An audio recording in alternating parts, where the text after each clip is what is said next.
Hello everyone, स्वागत है आपके अपनी यूट्यूब चैनल OWA पाठशाला में।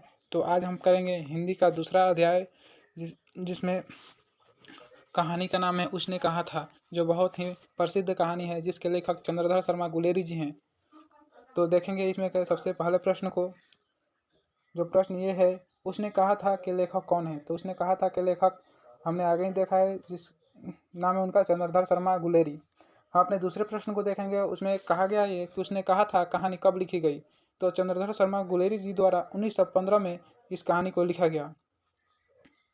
देखते हैं अपने फिर अगले प्रश्न को। 3 नंबर प्रश्न है, किसी कहानी को महान कौन बनाता है। तो किसी भी कहानी को महान बनाता है कहानी का उद्देश्य। तो हमारा करेक्ट आंसर हो जाएगा कि कहानी का उद्देश्य ही किसी भी कहानी को महान बनाता है।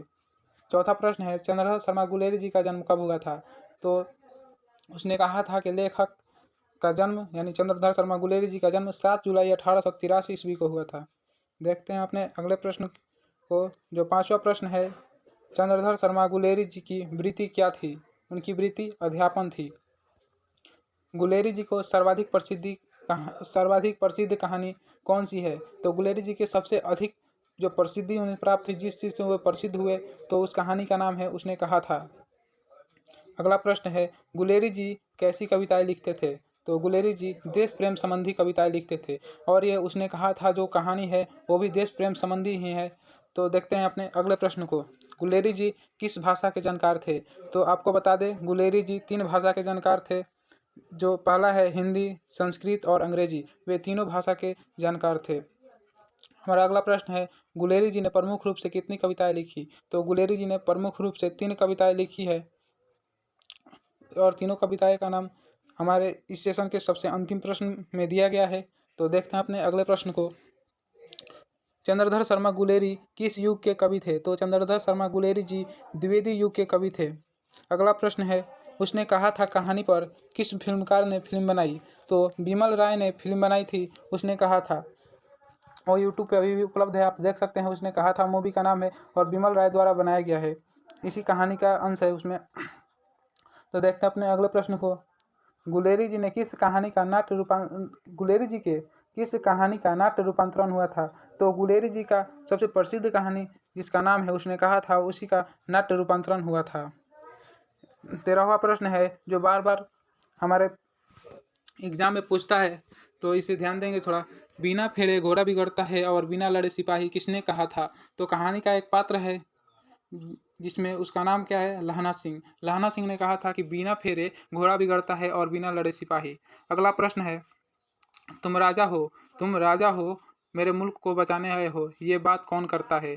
तो ये जिस देश में रहकर लड़ाई कर रहे होते हैं वो अंग्रेज़ों का देश होता है, और उसमें कहा गया है कि एक फिरंगी मैम होती है, फिरंगी मैम, जो यहाँ हमारे देश के जो सैनिक हैं उनसे कहती है कि तुम राजा हो और मेरे मुल्क को बचाने आए हो। देखते हैं अपने अगले प्रश्न को, जिसमें कहा गया है, उसने कहा था कहानी में सूबेदार का नाम क्या है। तो उसने कहा था, कहानी आप लोग जानते हैं यह युद्ध रूपांतरित कहानी है, युद्ध है। इस कहानी में युद्ध की चर्चा की गई है, तो उसमें सूबेदार था, सूबेदार का नाम हजारा सिंह है। अगला प्रश्न है, कहानी का मुख्य पात्र कौन है। तो कहानी का मुख्य पात्र लहना सिंह है। आप लोग एक बार कहानी जरूर पढ़ लीजिएगा, कहानी बहुत ही अच्छा है, तब इस प्रश्न को समझ में और आएगा। ठीक है, हम कराएंगे, कहानी को भी कराने का प्रयास करेंगे अपने इस चैनल के माध्यम से।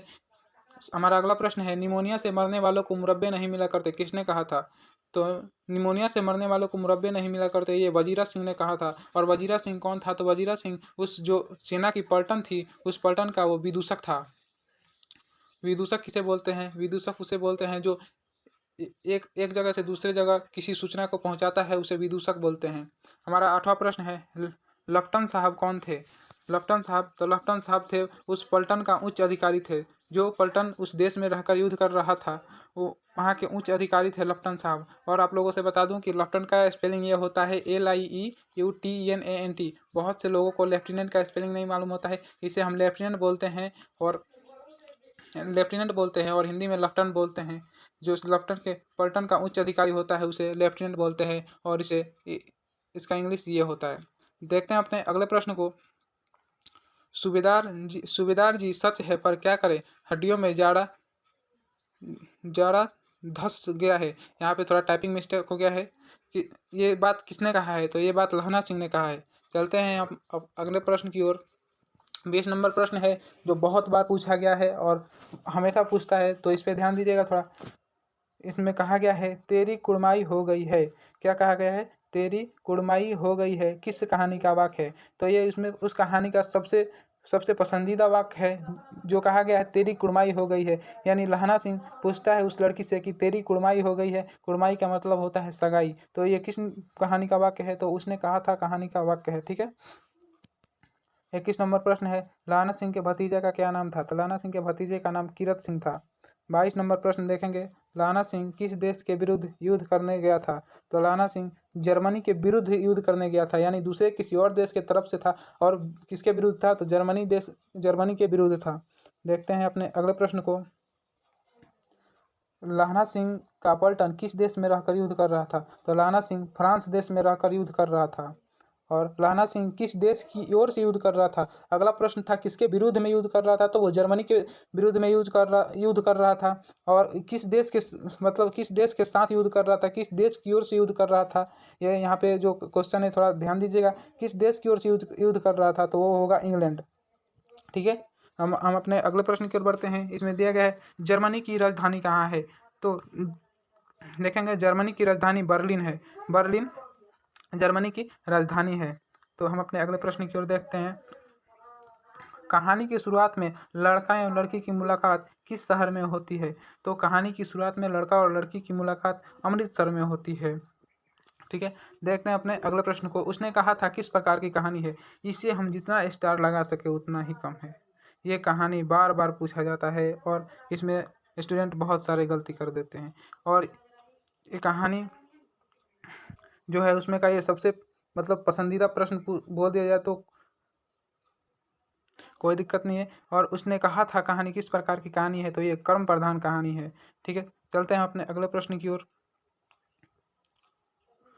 मृत्यु के कुछ समय पहले स्मृति बहुत साफ हो जाती है, यह पंक्ति किस पाठ से आया है? तो यह पंक्ति उसने कहा था पाठ से उद्धृत है। और ये जो लाइन मैंने पढ़ा मृत्यु के कुछ समय पहले स्मृति बहुत साफ हो जाती है, इस पंक्ति का आशय स्पष्ट करने के लिए दे दिया जाता है, जो इस चैनल पे कराया जाएगा आशय स्पष्ट करना। ठीक है।